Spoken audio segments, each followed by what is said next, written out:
नमस्कार। आकाशवाणी से प्रस्तुत है समाचार संध्या।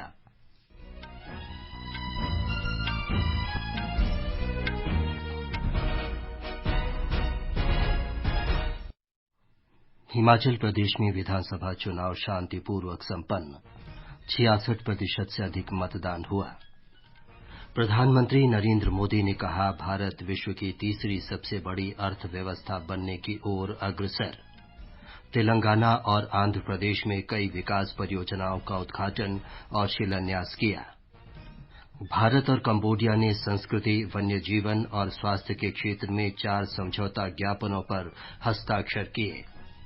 भारत और फ्रांस का 7वां संयुक्त वायुसेना अभ्यास जोधपुर में संपन्न।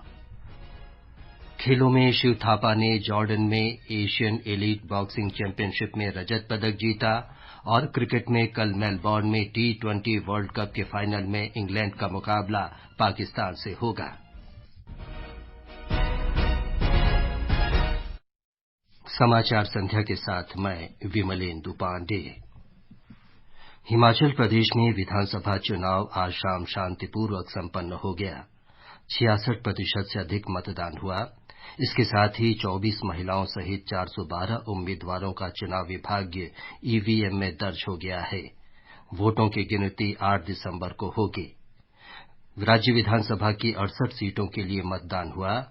हिमाचल के लाहौल उप जिला निर्वाचन अधिकारी अभिषेक वर्मा ने बताया कि विश्व के सबसे ऊंचे पर्वतीय मतदान केंद्र टशीगंग में प्रतिकूल परिस्थितियों में भी मतदान सुचारू रूप से संपन्न हुआ।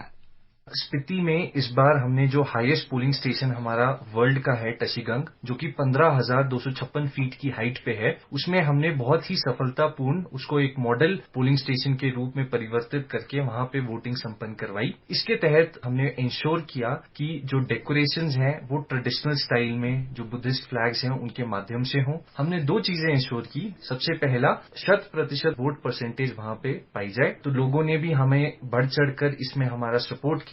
हमने एक हेल्प सेंटर भी बनाया था वहां पे कि वोटर्स को किसी तरह से परेशानी ना हो। गुजरात में विधानसभा चुनाव के लिए प्रचार अभियान आज पूरे दिन जोर शोर से जारी रहा। भारतीय जनता पार्टी, कांग्रेस और आम आदमी पार्टी सहित सभी राजनीतिक दलों के राज्य और राष्ट्रीय नेताओं ने अपने अपने उम्मीदवारों के लिए प्रचार किया। एक रिपोर्ट। भाजपा के राष्ट्रीय प्रवक्ता सुधांशु त्रिवेदी ने आज अहमदाबाद में विभिन्न मुद्दों पर पार्टी का पक्ष रखा। वहीं कल उत्तर प्रदेश के उप मुख्यमंत्री केशव प्रसाद मौर्य और केरल के प्रदेश भाजपा अध्यक्ष के सुरेंद्रन गुजरात में चुनाव प्रचार करेंगे। वहीं आम आदमी पार्टी के पंजाब के मुख्यमंत्री भगवंत मान ने आज भावनगर जिले में रोड शो में हिस्सा लिया। राज्य में सोमवार से चुनाव प्रचार में और तेजी आने की संभावना है। अपर्णा खूंट के साथ संजीव शर्मा, आकाशवाणी समाचार, अहमदाबाद। राज्य की 182 सीटों के लिए 2 चरणों में मतदान होगा। पहले चरण में 19 जिलों की 89 सीटों पर 1 दिसंबर को वोट डाले जाएंगे और दूसरे चरण में 93 सीटों के लिए 5 दिसंबर को मतदान होगा। इस बीच भारतीय जनता पार्टी ने गुजरात के लिए 6 उम्मीदवारों की दूसरी सूची जारी की। प्रधानमंत्री नरेंद्र मोदी ने आज तेलंगाना में रामागुंडम उर्वरक और रसायन संयंत्र राष्ट्र को समर्पित किया।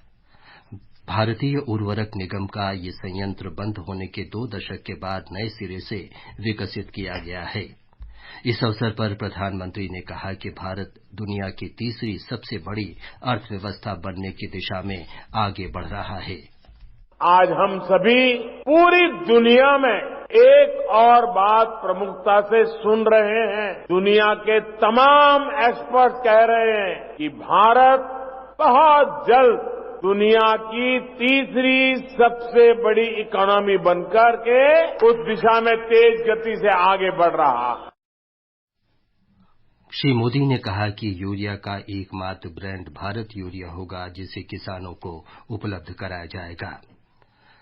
श्री मोदी ने कहा कि उर्वरक की कीमत और गुणवत्ता पहले से ही निर्धारित होगी।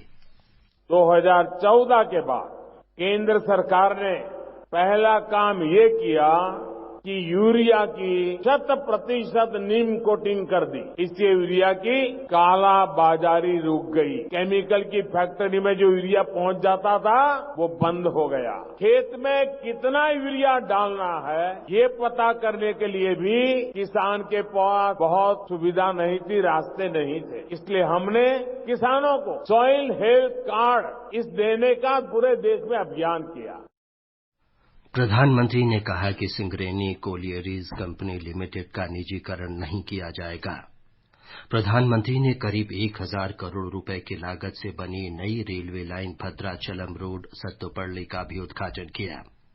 श्री मोदी ने 22,000 करोड़ रुपए से अधिक के विभिन्न सड़क परियोजनाओं का भी शिलान्यास किया।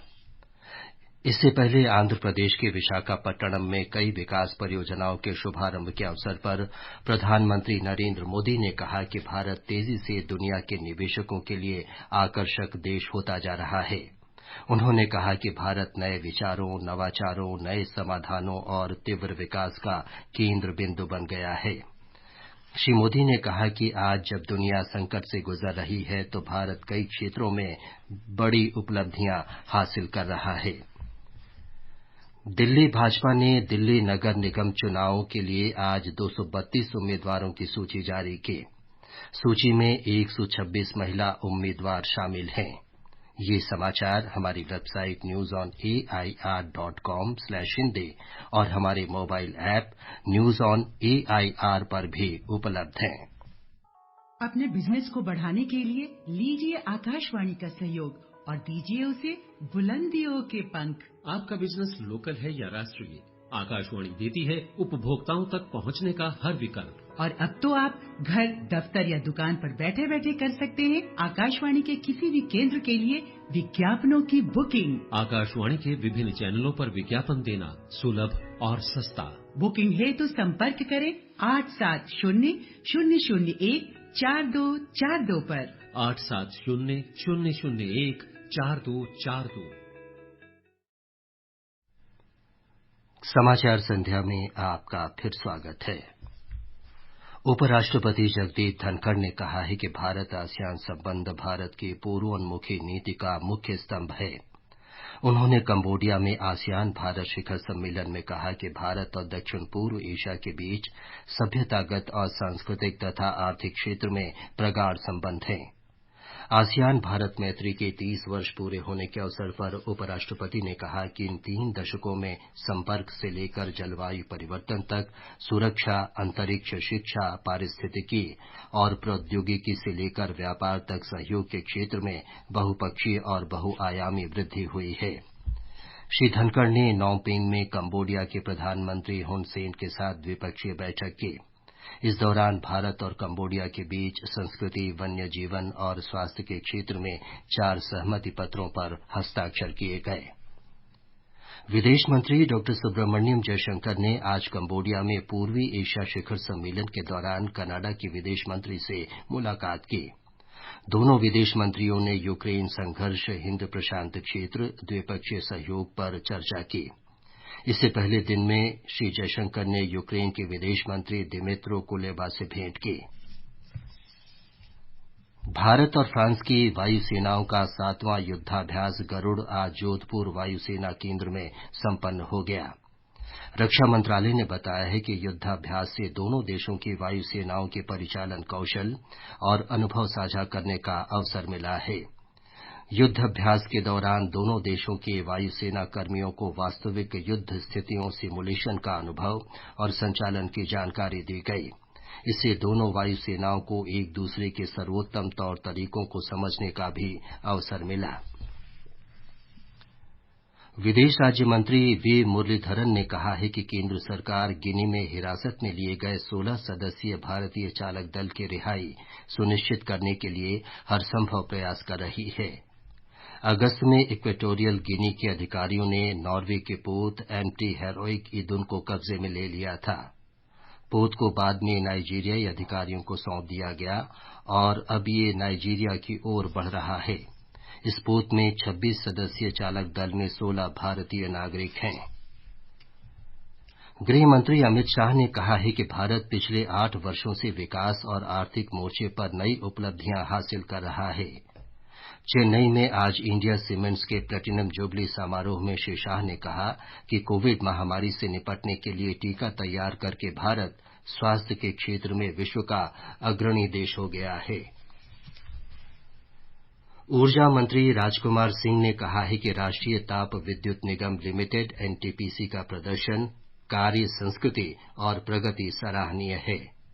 नई दिल्ली में आज एनटीपीसी के स्थापना दिवस पर उन्होंने कहा कि ऊर्जा के बिना आर्थिक विकास जारी नहीं रह सकता। उन्होंने कहा कि ऊर्जा की मांग तेजी से बढ़ रही है।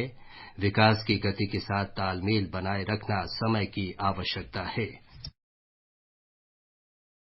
ये समाचार आकाशवाणी से प्रसारित किए जा रहे हैं। ताजा समाचार जानने के लिए आप हमारे Twitter handle @AIR News Hindi को फॉलो कर सकते हैं। ये आकाशवाणी है।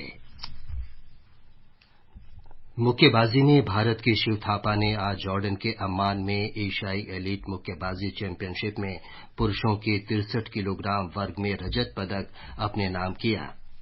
थापा फाइनल में उज्बेकिस्तान के रुस्लान अब्दुल्लेव से हार गए। T20 क्रिकेट विश्व कप के फाइनल में कल मेलबर्न में पाकिस्तान का सामना इंग्लैंड से होगा। ये मैच भारतीय समय के अनुसार दिन में 1:30 बजे से खेला जाएगा। आकाशवाणी से इस मैच का आंखों देखा हाल प्रसारित किया जाएगा। ब्यौरे के साथ हैं खेल डेस्क से नवीन सक्सेना।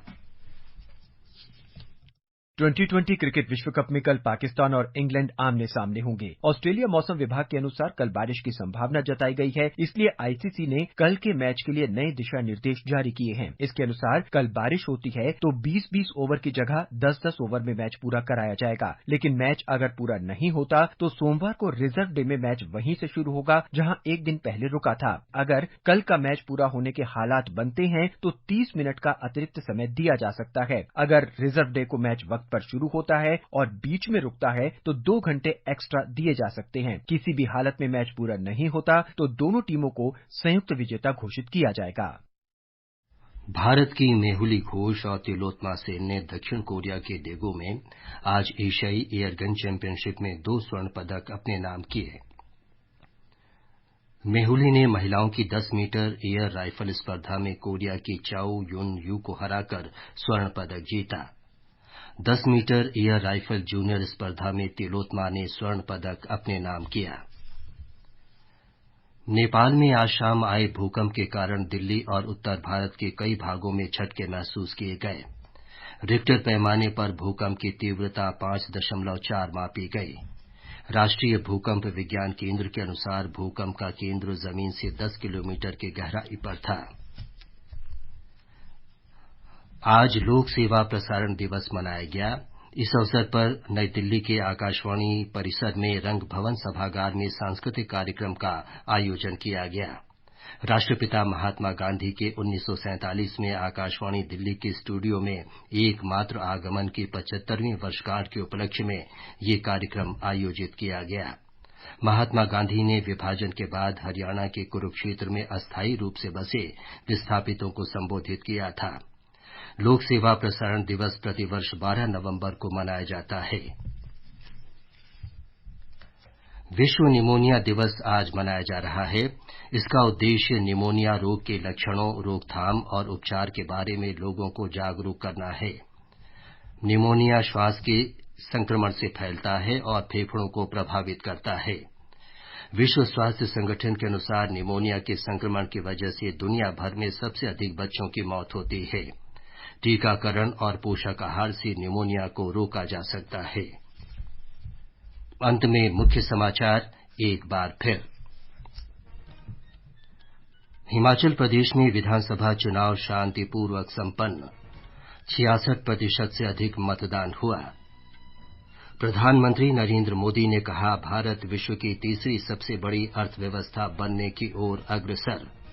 तेलंगाना और आंध्र प्रदेश में कई विकास परियोजनाओं का उद्घाटन और शिलान्यास किया। भारत और कंबोडिया ने संस्कृति, वन्य जीवन और स्वास्थ्य के क्षेत्र में 4 समझौता ज्ञापनों पर हस्ताक्षर किए। भारत और फ्रांस का 7वां संयुक्त वायुसेना अभ्यास जोधपुर में संपन्न। खेलों में शिव थापा ने जॉर्डन में एशियन एलीट बॉक्सिंग चैंपियनशिप में रजत पदक जीता और क्रिकेट में कल मेलबर्न में T20 वर्ल्ड कप के फाइनल में इंग्लैंड का मुकाबला पाकिस्तान से होगा। इसके साथ ही समाचार संध्या का ये अंक समाप्त हुआ। नमस्कार।